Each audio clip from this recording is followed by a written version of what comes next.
thank you so much for doing this. Our podcast is about your journey in the music industry and how you got to where you are today. Awesome. Yeah. So, where are you originally from? Well, Southern California, but my hometown, I guess, where I grew up when I was like as far back as I could remember was Palmdale, California. Are you familiar? Yeah, I am. We're in Southern California too, so I know Palmdale. Yeah, San Diego, right? Yeah, San Diego, exactly. Uh-huh. So, Palmdale. Yep. very Home of cool. Afro Man, the desert. Yeah, I That's was gonna say desert. home of Afro Man. That was the one thing I do really remember about Palmdale. That was my first um being like that was the first time I remember hearing it. Yeah. Yeah, Well, so he wrote a repu- song about it. yeah, he did. Totally did. So, how'd you get into music? Afro Man? I wish. Um, I mean, as far back as I could remember, I loved music. I was like singing as a little girl, like out in the front yard on rocks, pretending to, I don't know, be in a concert or something, you know? Hmm. My dad liked classic rock a lot. Um, and so did my mom. So, and he was always blasting it, like working on the truck or doing something like that. Right on. Um, yeah, and my siblings were both into music too. And Older, yeah, are they older siblings? they're older. Yeah, were they kind of passing down certain artists to you and stuff?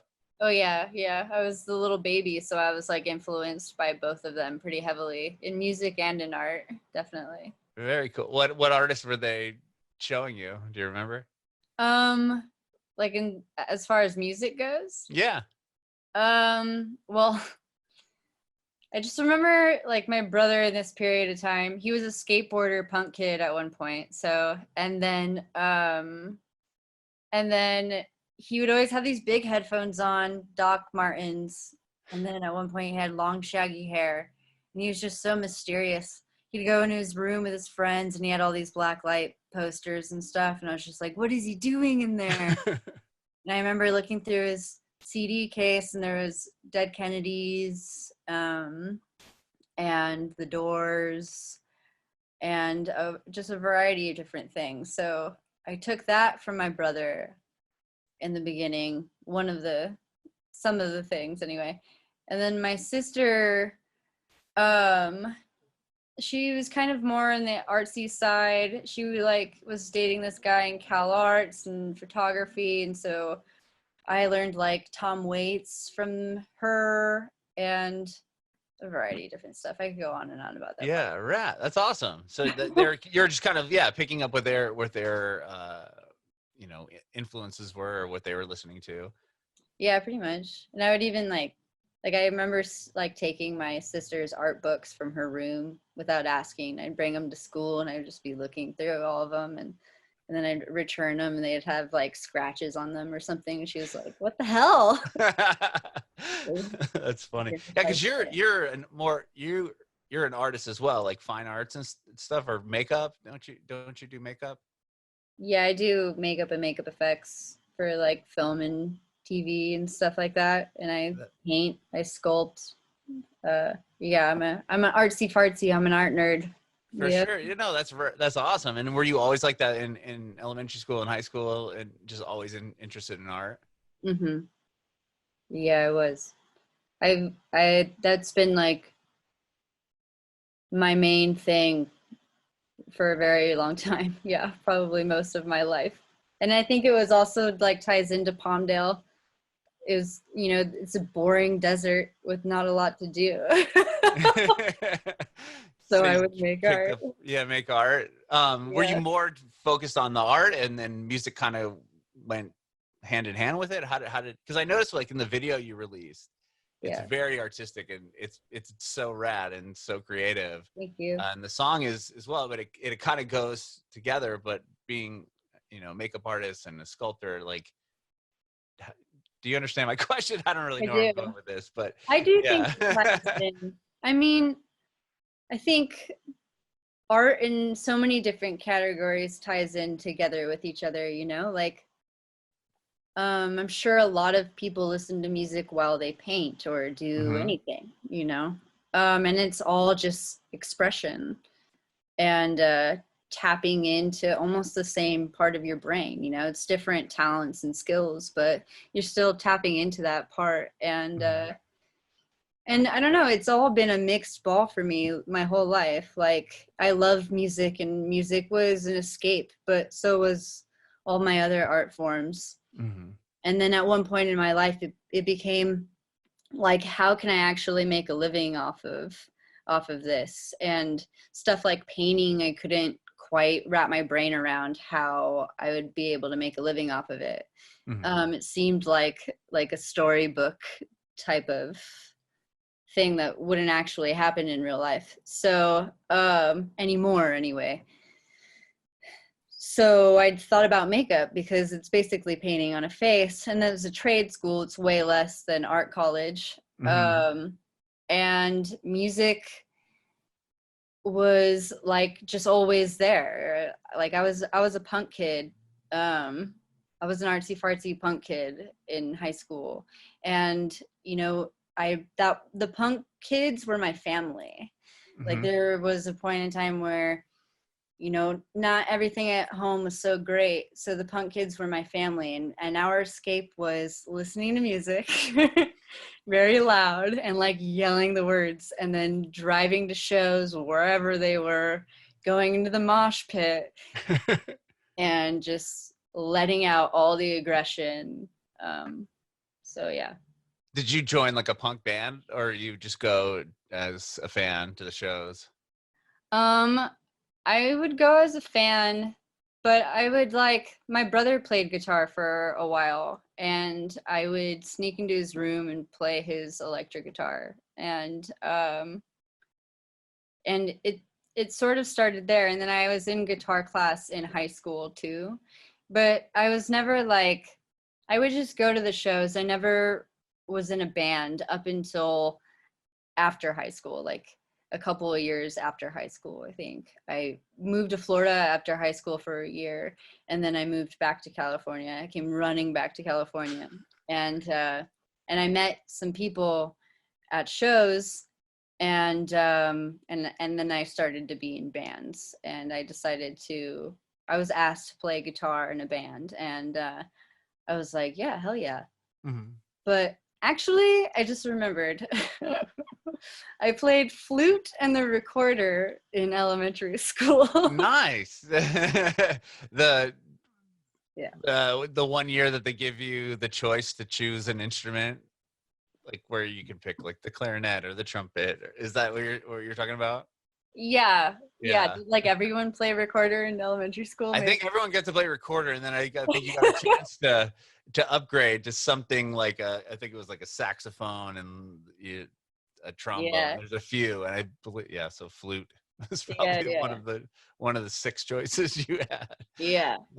And my elementary school had these talent shows too, which were really fun. And I sang in some of them, Oh, cool. but I danced in a lot of them too. Do you remember performing like a song you wrote the first time? A song that I wrote the first time. I mean, yeah, there's probably moments in high school where it was just like me and acoustic guitar and some friends like in the wash. I went to high school in Santa Clarita, and we would the wash, which is like, I don't know. Do you know what that is? Uh-uh. Like a dry bed of dirt that Oh, water okay. runs through sometimes. Yeah, I know what you're talking about. Sure. We would hang out in there and drink and do all these things, and I remember just playing music with them sometimes there. So I think that was probably around some of the first times. Yeah. Okay. Oh, that's cool. And that was just songs that you had written yourself because you weren't in a band quite yet, right? Right. Just like playing guitar in my room and doing whatever, keys or whatever, just experimenting with different instruments and playing around in my room. Nothing official. Uh-huh. When you came back from Florida, you said you were asked to join the band as a Yeah. guitar player. When did you start writing songs with them? When did you Yeah. start really playing and your own songs and singing your own songs? Um, so I think that was like 6, 7 years ago or something. Okay. My band Egrets On Ergot, uh, it was the start of that, where like I fell off of music a little bit, and I was concentrating on the makeup stuff. Mm-hmm. And when I got asked if I wanted to play guitar in that band, that was like when I started to get really back into music as far as playing it goes. I was always going to shows. Like I'm a music nerd. I have mostly in the punk and like goth and 80s dark wave, new wave type of realm, um but yeah, it was like 7 some odd years ago, and I didn't like I was pretty rusty when I started on that too, you know, like, and it's just the ultimate cliche punk story of a bunch of people, amateurs that don't know how to play their instruments all that well. Like, I'm not classically trained, you know, like Right. I was watching some videos of interviews that you've done before, and there was like a lot of like classically trained and like people living since they're 10 that have all this, like, you know, like it's not really my story. Um, but music has still been a huge part of my life nonetheless. And so we were all just kind of like me, a drummer, a bass player, I don't think a second guitar player yet, and then the singer joined together, and we just jammed, and we're like, let's see where this goes. And it was pretty cool. And I remember we played our first show at a shitty bar in Santa Clarita, and it was fine. But it was just like that thrill, you know, of like the first show. You're like, yeah, this is cool. And then we just kept going from there. And that band got pretty big in like the underground scene in LA here. And it was like a post-punk, art punk scene going on.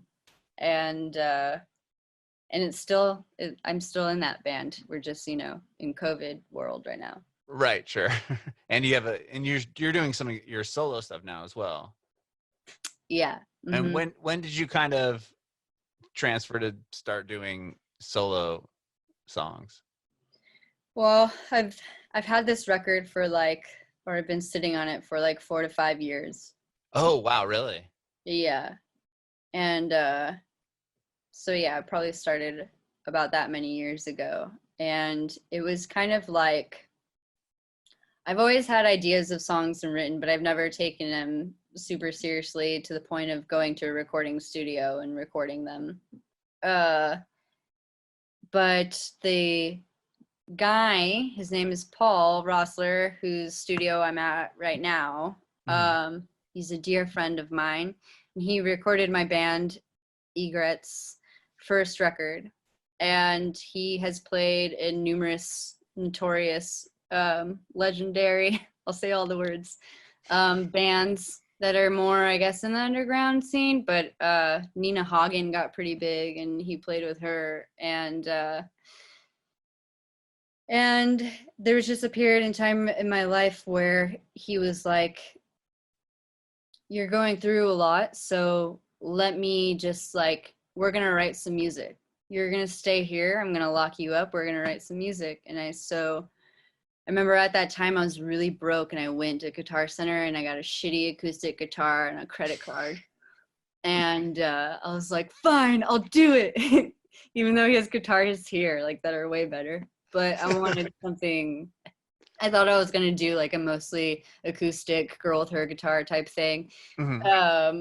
And so I did. But it didn't turn, it's like went way far from that. Like the song I heard, yeah. Yeah. There was a lot. It was really fun, actually, even though it was a shit time in my life. But making music made it that much better, you know, like, and we were just experimenting with different things. Like, there's a lot of really interesting percussion instruments that we made on that record. Really? Tell me about some of those, the instruments you did.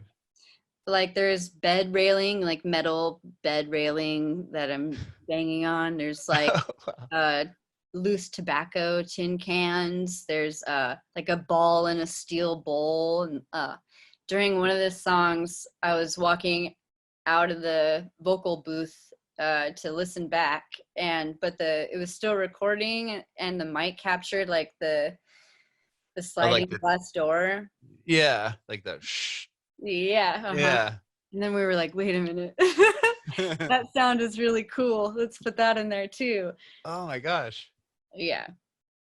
That's That's just amazing. Were yeah. you just thinking of like how did that I mean, that's crazy. So you're using these sound clips as like instruments throughout the songs? Yeah, like yeah, all the rhythm section and all the percussion is very I would use real drums sometimes, but a lot of it is homemade objects that we built.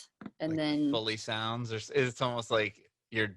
It kind of reminds me of like if you're doing like film, like shooting like little pieces for film. mm-hmm. That's Yeah. cool. And what made you decide on certain things? Like, how'd you think of the ball and the bowl? Like, you just thought of like, oh, like, how are you approaching these sounds? I think we would just take stuff in there and see what sounded cool, you know? Mm-hmm. And once we had like a basic rhythm track laid down, uh, everything else on top of that was just like cool little noise fillers, you know? Like Mm-hmm. um and I really like experimental music. I think that's just part of it. So and that's a fun with it. Like if I'm going to be a music amateur because I don't know music theory all that well and all of that. Like I'm gonna take it and I'm gonna run with it and I'm going to be super experimental. And all my bands are that way. Like they're all like noise rock. Like I play in this band called Prissy Whip and it's like math rock. Like it's super noisy, like weird sounds, like Uh-huh. and just messing with all that stuff. Like and you know I'm not going to be like a pop star, that's not my vibe. Mm-hmm. But yeah. Yeah, no. So like with the songs, you had them written on an acoustic guitar, just you singer songwriter, and then Some you of them. stripped them out and created what Yeah, became the recordings. yeah, some of them started as just like ideas of the percussion instruments, and then or like the track that you probably listened to, the Terminal Secrets track, Mm-hmm. started out with the idea of messing around with vocal loops as Oh, like a foundation of the rhythm, I guess. Um, and then singing on top of that, or I had an idea lyrically and I knew the mood. Like that's kind of more so how I work a lot of the times. okay.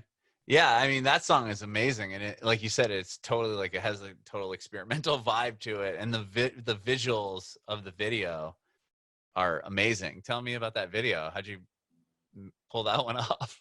Uh Man, that was a real task to make that video. It Like looked like it. I've never I've never done stop motion animation before, so but my friend Jenny, she's one of my favorite people to collaborate with artistically. She does stop motion animation.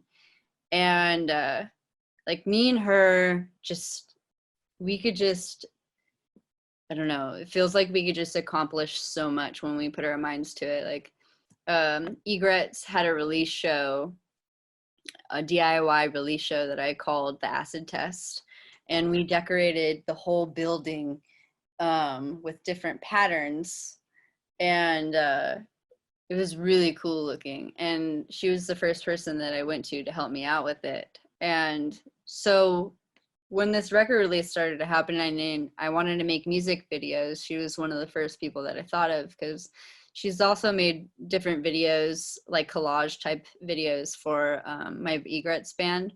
Mm-hmm. And so when I was talking to her about making a video, she was like, well, I've always wanted to mess around with pixel animation. How do you feel about that? And we watched like Peter Gabriel's Sledgehammer. Oh, sure. Yeah. And I love like the Brothers Quay and different stop motion animation stuff. And I was into it. I was just like, hell yeah. And I had like a general idea of how I wanted it to be about like faces transforming. And we had different inspirations, various inspirations, and we put it all together. And then it was like a full day. We would work for like 10 to 12 hours, and we would have 5 to 10 seconds of footage. Oh my gosh. Like, Yeah. so there's the scene where you're laying down and then like there's like all the plants start coming Painting. over. Yeah. That just like you'd do some painting, take a photo. Is that kind of what you guys did? Like, tell me about having to spend that amount of time and only getting 5 seconds of footage. Yeah, like I had my friend Ashley Hooker. She's also a makeup artist. She's a really amazing painter. Come out for that part of the video. Uh-huh. And yeah, she'd paint a piece of me. We put up the background, set up the camera, the lights, everything. She'd paint a piece of me. We take a photo, paint another piece of me, take a photo, paint another piece of me, take a photo. And it was, we did 12 frames a second as opposed Okay. to 24 frames a 20. second. Yeah. Wow. Yeah. And then the hardest part, I think, was like mouthing the lyrics.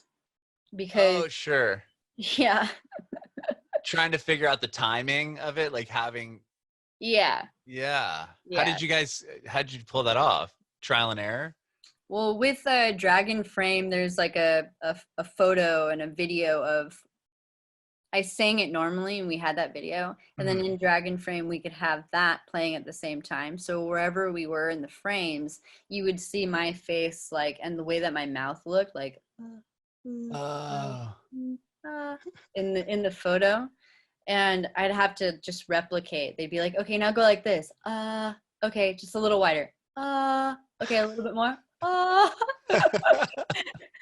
And then for the whole thing, you know? Oh So my gosh. yeah. But a lot of the time I was like mostly like I had so much stuff on my face, I was kind of like suffocating the whole time anyway. So Yeah. What a cool video. I mean, yeah, like I said, the video is awesome, and I can't believe the amount of time. I mean, 8 to 10 hours just for 5 seconds of footage, and the video's what, like 3 or 4 minutes long. yeah, that's one of like shooting that video. I realized all these videos actually, but that was the first time that I realized like, wow, almost all my songs on this album are around 3 to 4 minutes, and I was like, I wish I made some songs shorter. Just because of the visuals, the visual aspect of it. So Yeah. is this the only video you've released other videos aside from Terminal Secrets, or you have some coming out? I have some coming out. So we're Okay. in the beginning of all of the releases and then the album coming out. And I just got signed to this label. And so this is the beginning of solo CrowJane. Okay. Um So tell me about signing to the label. okay. I wasn't going to do that. Oh, sorry. Don't tell me about that. I mean like I wasn't going to sign to the label. Oh, I got you. That would be rude. Like, yeah, I was just gonna put it up online. Like, COVID came, good old brother COVID came, Sure. and took my job away. And I was like, well, now's a good time to put out that album. I was just gonna put it up online, whatever. I have other bands, and just put it out there. And then Paul, who the producer, Paul, whose place this is, and who recorded it, was like, "Hey, we put a lot of work into that. Why don't you try shopping it around to people, and just see what happens?" And I was like, "Sure, I'll do that." And I shopped it around to a few different people, and I have some friends that own some record labels like 31G, and I shopped it around to a couple different people, and then Paul called me up and was like, well, listen, because this studio is called Kitten Robot Studios, and then the label's Kitten Robot Records. So it's tied together. Got it. And Josie Cotton owns all of it. Who's like a singer from the 80s. I love Josie Cotton. I've had her on here twice. Oh yeah, Yeah, cool. That must she's be how awesome. like I got this. Yeah. So he was like, well, Kitten Robot's starting a record label and they're into putting it out. And I was like, well, cool. I'll go with the best deal, you know? Mhm. And I really it was between Kitten Robot and 31G. And I love 31G. Like, 31G is Justin Pearson. yeah, Okay, yeah, the I love Locust. Justin. He's a good Yeah. friend of mine. And like, I've been a nerd with noise rock for a long time. And I was gonna do that because I love 31G and I love him. But he could only offer so much, you know. He's like 31G only has so much money these days. Right. So he basically would have done PR and put it out digitally. And then Kitten Robot was like, well, here's all these other things that we can offer you to put it out. Yeah. Including money to make music videos. And so I went with Kitten Robot. And it's been awesome so far. Like, I'm so excited. All of this is amazing to me because I was just gonna put it up on the internet and whatever, you know. Yeah. And so all the extra stuff is really awesome, and I'm really appreciative. that's amazing. Yeah. I mean, the song I heard is amazing. And I'm the glad you video liked it. aspect, yeah. And what about, did you do that video while in quarantine, or you had it finished before this all started? I've done everything in quarantine as far as like music videos go. It was actually really? like, it's kind of a blessing in a sense of, because I work in film too. Mm-hmm. I know a lot of people who don't have a job right now. Right. Yeah, that can't work. Yeah, and want to do something creative. Mm-hmm. And so they're willing to help me out, and you know, I'm super happy about it because there was a point in time that I wasn't making music or making art in quarantine, and it was just like, why? You know, like, who am I anymore? Like the quarantine questions. I feel like everyone has had this in quarantine. Like, what am I doing with my life? Do I like this person I live with? Sure. Like, yeah. But it's kind of a weird time to put something out, you know? Like, yeah. How do you feel about that?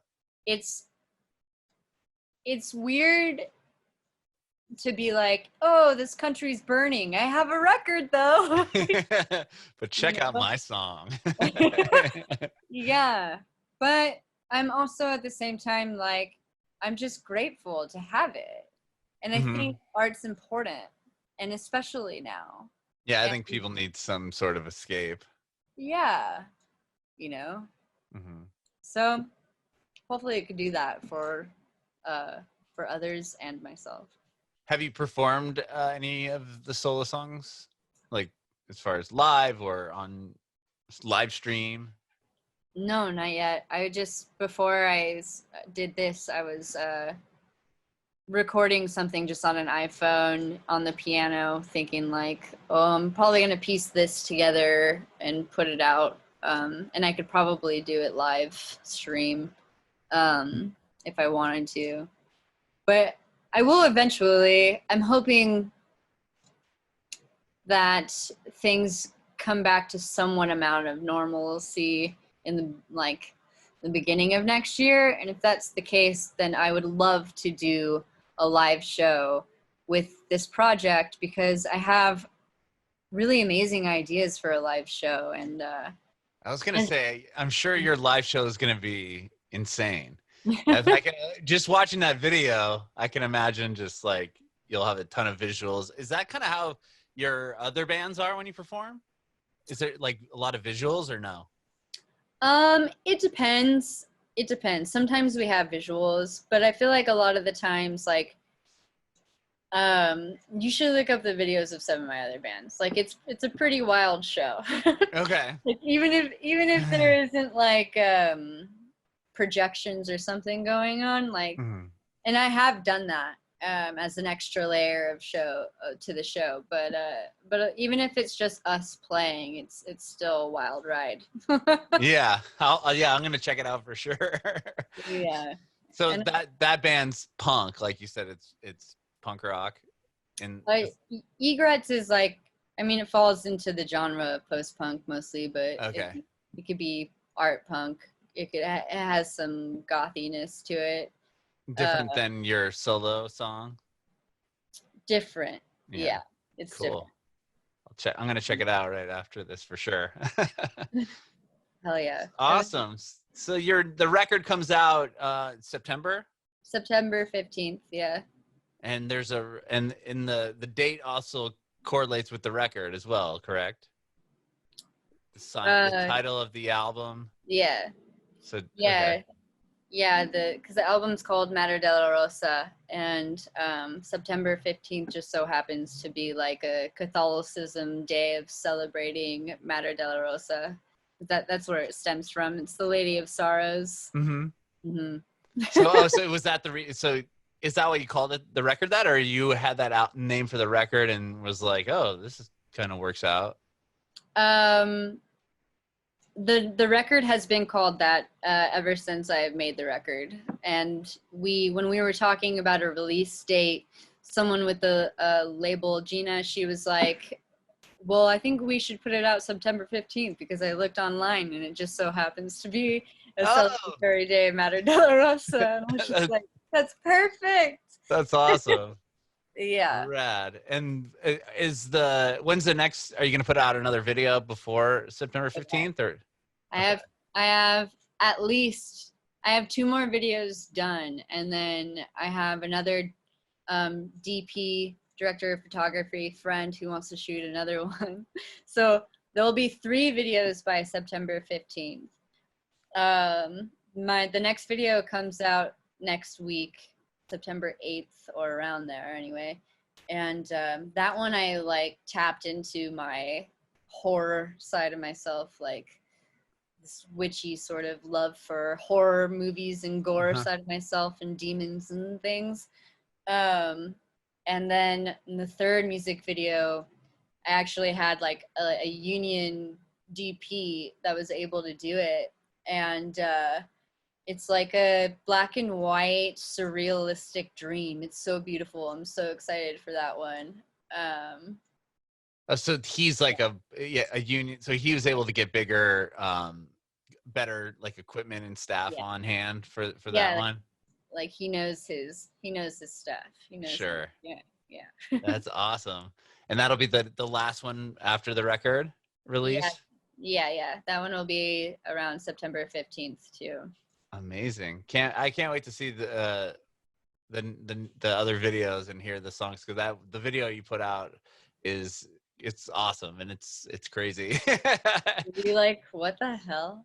Well, Ray from Rabies sent it to my wife and I, and he's like, watch this. We were both like, whoa, this is so crazy. And the song is like awesome. Like it just, we didn't know what hit us when we saw it. And I was like, this is awesome. Do you get a lot of like artsy fartsy? Not a whole lot, to be honest. Yeah. Mm-hmm. So, I mean, I think that video is so creative and it's awesome. Thanks. I made those masks. Oh, you did? Of my face, and like the one that I ripped off in the end. Yeah.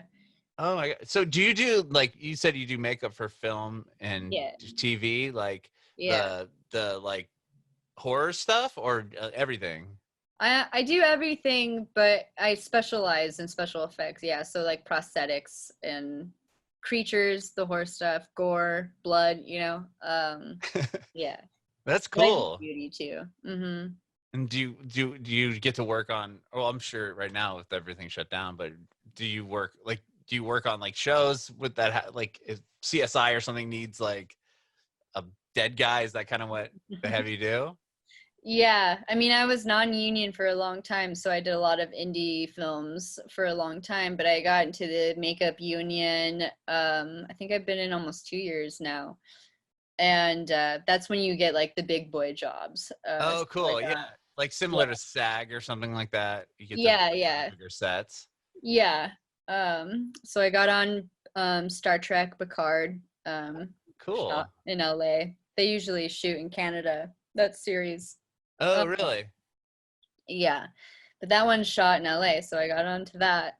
And then I got onto Ryan Murphy's Hollywood. He just released a series called Hollywood, which was like a period series. Okay. And I did that too. I did the Orville. A lot of sci-fi and That's period cool. pieces. Yeah. That's awesome. And then music. Now, you've got your solo career going as well, musically. So it's awesome. Uh-huh. Yeah. Cool. Well, thank you so much for chatting with me today. I really appreciate it. I appreciate you too. Thanks for wanting to chat with me. Of course. I have one more question. I want to know if you have any advice for aspiring artists. Yeah, advice for aspiring artists. I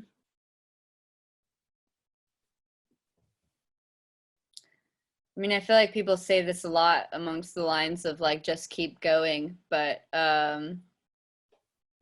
along with that, I'd say like sometimes success doesn't always look like the amount of followers you have or the amount of money that you make off of the music or the art that you're making. Like sometimes success could just look like making one person's day better. Like even if you have one person in your on your like attending your show on tour or something like that, because let's face it, like all the tours I've been on, there's been some shit shows in like the middle of nowhere in the country, you know. And when you have a lot of those in a line, it sucks.